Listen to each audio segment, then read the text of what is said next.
Ikapitong kabanata. Si Jesus at ang kaniyang mga kapatid. Pagkatapos nito, nilibot ni Jesus ang Galilea. Iniwasan niyang pumunta sa Judea dahil gusto siyang patayin ng mga pinuno ng mga Hudyo roon. Nang malapit na ang pista ng mga Hudyo na tinatawag na pista ng pagtatayo ng mga kubol, sinabi ng mga kapatid ni Jesus sa kanya, "Bakit hindi ka umalis dito at pumunta sa Judea para makita ng mga tagasunod mo ang mga ginagawa mo? Dahil walang taong gumagawa ng patago kung gusto niyang sumikat. Gumagawa ka na rin lang ng himala, ipakita mo na sa lahat."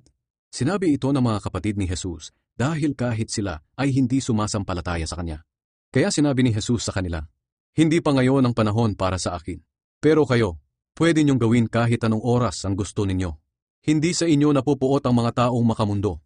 Ngunit sa akin sila napupuot dahil inilalantad ko ang kasamaan nila. Kayo na lang ang pumunta sa pista. Hindi ako pupunta dahil hindi pa ito ang panahon ko." Pagkasabi niya nito, nagpaiwan siya sa Galilea. Pumunta si Jesus sa pista. Pagkaalis ng mga kapatid ni Jesus papunta sa pista, pumunta rin si Jesus, pero palihim. Doon sa pista, hinahanap siya ng mga pinuno ng mga Hudyo. "Nasaan kaya siya?" tanong nila. Maraming bulong-bulungan ng mga tao tungkol kay Jesus. May nagsasabi, "Mabuti siyang tao." Sabi naman ng iba, "Hindi, niloloko lang niya ang mga tao." Pero walang nagsasalita tungkol sa kanya ng hayagan dahil sa takot sa mga pinuno ng mga Hudyo. Nang kalagitnaan na ng pista, pumunta si Jesus sa templo at nangaral.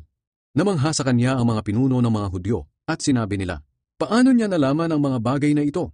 Gayong hindi naman siya nakapag-aral." Kaya sinabi ni Jesus sa kanila, "Hindi galing sa akin ang mga itinuturo ko, kundi sa nagsugo sa akin. Malalaman ng sino mang gustong sumunod sa kalooban ng Diyos kung ang itinuturo ko'y galing nga sa Diyos o sa akin lang. Ang nagtuturo ng mula sa sarili niyang karunungan ay naghahangad lang na papurihan siya. Ngunit ang naghahangad na papurihan ng nagsugo sa kanya ay tapat at hindi sinungaling. Hindi ba't ibinigay sa inyo ni Moises ang kautusan? Ngunit wala ni isa man sa inyo ang sumusunod sa kautusan. Dahil kung sinusunod ninyo ang kautusan, bakit gusto niyo akong patayin?" Sumagot ang mga tao, "Sinasaniban ka na siguro ng masamang espiritu. Sino naman ang gustong pumatay sa iyo?" Sinabi sa kanila ni Jesus, "Nagtaka kayo dahil may pinagaling ako noong araw ng pamamahinga. Hindi ba't ibinigay sa inyo ni Moises ang utos tungkol sa pagtutuli? Hindi ito nagmula kay Moises, kundi sa mga nauna pang mga ninuno. At dahil dito tinutuli niyo ang bata kahit sa araw ng pamamahinga. Ngayon, kung tinutuli niyo nga ang bata sa araw ng pamamahinga, para hindi masuway ang utos ni Moises, bakit kayo nagagalit sa akin dahil pinagaling ko ang isang tao sa araw ng pamamahinga? Huwag kayong humusga ayon lang sa nakikita ninyo, kundi humusga kayo ayon sa nararapat." Nagtanong ang mga tao kung si Jesus nga ba ang Kristo.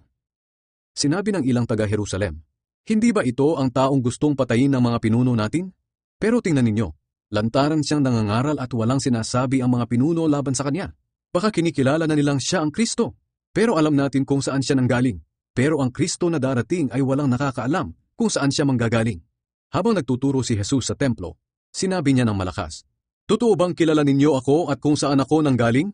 Sinasabi ko sa inyo ang totoo, hindi ako naparito sa sarili kong kagustuhan. Ang tunay na Diyos ang nagsugo sa akin, pero hindi ninyo siya kilala. Kilala ko siya dahil nanggaling ako sa Kanya, at siya ang nagsugo sa akin." Dahil sa mga sinabing ito ni Jesus, gusto na sana siyang dakpin ng mga pinuno ng mga Hudyo, pero walang humuli sa Kanya dahil hindi pa ito ang oras niya. Sa kabila nito, marami pa rin sa mga tao ang sumampalataya sa Kanya. Sinabi nila, "Siya na nga ang Kristo," dahil walang makakahigit sa mga himalang ginagawa niya. Inutusan ang mga gwardiya sa templo na dakpin si Jesus. Narinig ng mga Pariseyo ang usap-usapan ng mga tao tungkol kay Jesus. Kaya inutusan nila at ng mga namamahalang pari ang mga gwardiya sa templo na dakpin si Jesus. Sinabi ni Jesus, "Sandali niyo na lang akong makakasama, at pagkatapos nito'y babalik na ako sa nagsugo sa akin.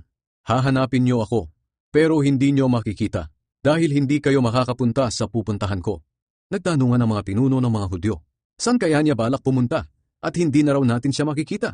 Pupunta kaya siya sa mga lugar ng mga Griego, kung saan nagsipangalat ang mga kapwa nating Hudyo para mangaral sa mga Griego?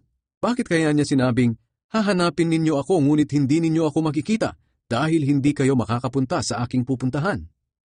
Ang tubig na nagbibigay buhay.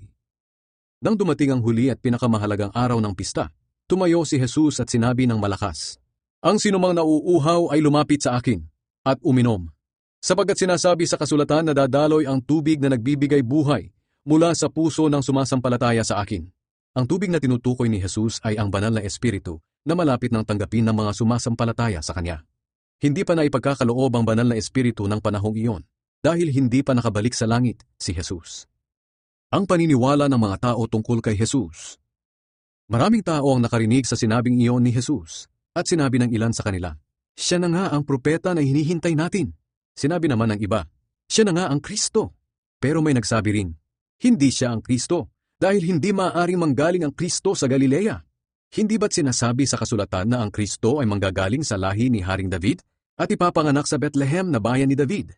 Kaya iba-iba ang paniniwala ng mga tao tungkol kay Jesus. Gusto ng ilan na dakpin siya, pero walang humuli sa kanya. Ayaw maniwala ng mga pinuno ng mga Hudyo kay Jesus.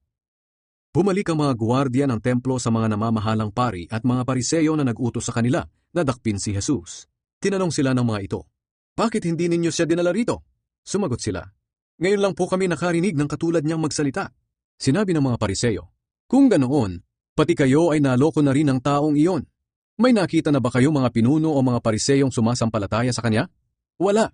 Mga tao lang na walang alam sa kautusan ni Moises ang sumasampalataya sa kanya. Sumpain sila ng Diyos."